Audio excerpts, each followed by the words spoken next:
ఇరియాన్ జయా అదొక దీవి పేరు. ఇరియాన్ జయా ఇండోనేషియాకి ఆస్ట్రేలియాకి మధ్యన ఉంటుంది. 22 మంది మిషనరీలు వెళ్ళారు అక్కడికి. వెళ్ళిన ఏ వ్యక్తి 2 గంటల కంటే ఎక్కువసేపు బతికలేరు. 2 గంటల లోపల చచ్చిపోయారు. అయితే చార్ల్స్ బ్రౌన్ అనేటువంటి ఆయన, నేను మిషనరీగా అక్కడికి వెళ్తానన్నాడు. దొంగతనంగా వెళ్ళాడు, ఎందుకంటే ప్రభుత్వం నిషేధించింది.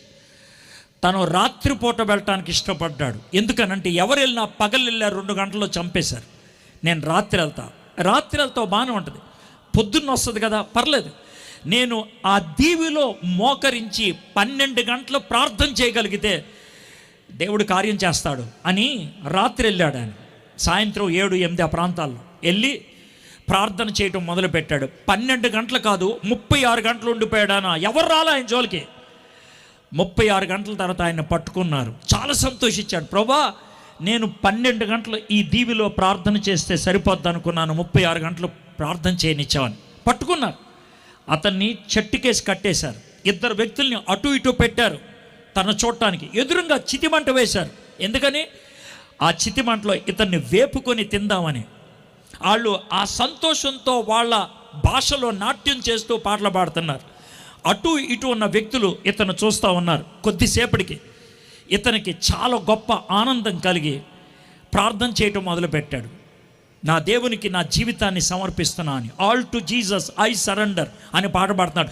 ఇతనేం పాడుతున్నాడు ఈ ఇరుపక్కల వాళ్ళకి తెలీదు.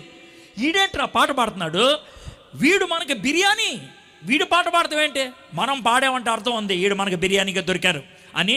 రేయ్ నోర్మి అని అన్నాడు. ఈయనేం ఆగట్లేదు, అలాగే పాడుకుంటూ ఉన్నాడు. అప్పుడు ఏం జరిగిందో చెప్తాను. ఒక వ్యక్తి అతను పాడుతుంటే నాలిక పట్టుకొని బయటికి లాగి తన నోటితో కొరికి తినేశాడు.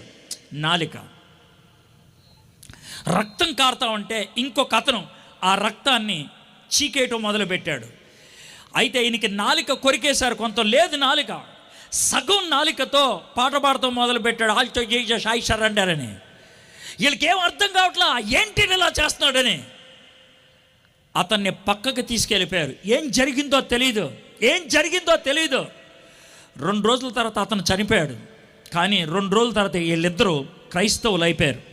ఈరోజు ఆ దీవిలో నరమాంసక భక్షకులు లేరు, క్రైస్తవులు ఉన్నారు. సాక్రిఫైస్. దేవుని సేవ అన్నీ బాగుంటే చేసేది కాదు. దేవుని చిత్తం నాకు వీలుగా ఉంటే నెరవేర్చేది కాదు.